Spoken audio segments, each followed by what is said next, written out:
നമസ്കാരം, എല്ലാവർക്കും എൻ്റെ ക്രിസ്മസ് ആശംസകൾ.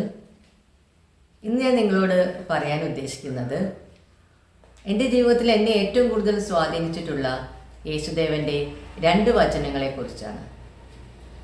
അതിലൊന്നാമത്തേത്, മറ്റുള്ളവർ നമ്മളോട് എങ്ങനെ പെരുമാറണമെന്ന് നമ്മൾ ആഗ്രഹിക്കുന്നുവോ അതുപോലെ നമ്മൾ അവരോട് പെരുമാറുക എന്നുള്ളതാണ്. നമ്മളെപ്പോഴും ചിന്തിക്കാറില്ലേ, പലരും നമ്മളോട് നീരസത്തോടെയൊക്കെ പെരുമാറുമ്പോൾ അവരെന്തുകൊണ്ടായിരിക്കും അങ്ങനെ പെരുമാറിയത് എന്നൊക്കെ ആലോചിച്ച് വളരെയധികം ബോധന ചെയ്യാറില്ലേ. പക്ഷെ നമ്മൾ നമ്മളുടെ പെരുമാറ്റത്തെ ചിന്തിച്ച് നോക്കുമ്പോൾ അങ്ങനെയാണോ നമ്മളും പെരുമാറുന്നത്?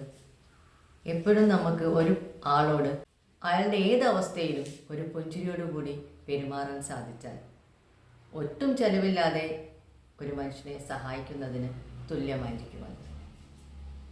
പുൽക്കൂട്ടിൽ ജനിച്ച യേശുദേവനെ കാണാൻ വേണ്ടി രാജാക്കന്മാർ ദൂരദേശത്ത് നിന്ന് വന്നു. അവർക്ക് വഴികാട്ടികളായത് നക്ഷത്രങ്ങളായിരുന്നു. നമ്മൾ മറ്റുള്ളവരുടെ ജീവിതത്തിലും ഒരു പ്രകാശമായി തീരട്ടെ എന്നാണ് യേശുദേവൻ ആഗ്രഹിച്ചത്. എന്നെ സ്വാധീനിച്ച 2ാമത്തെ വചനം എന്ന് പറയുന്നത്, ഭയപ്പെടേണ്ട, ഞാൻ നിന്നോട് കൂടെയുണ്ട് എന്നുള്ളതാണ്. ഏത് പ്രതിസന്ധി ഘട്ടത്തിലും നമ്മളുടെ മനസ്സിലേക്ക് ഓടി വരുന്ന ഒരു വചനമാണിത്.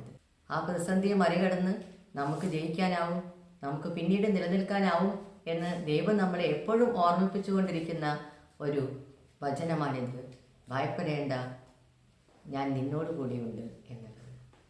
എൻ്റെ എല്ലാ യൂട്യൂബ് ഫാമിലി മെമ്പേഴ്സിനും എൻ്റെ എല്ലാ പ്രേക്ഷകർക്കും എൻ്റെ ഹൃദയം നിറഞ്ഞ ഹാപ്പി ക്രിസ്മസ്. Thank you.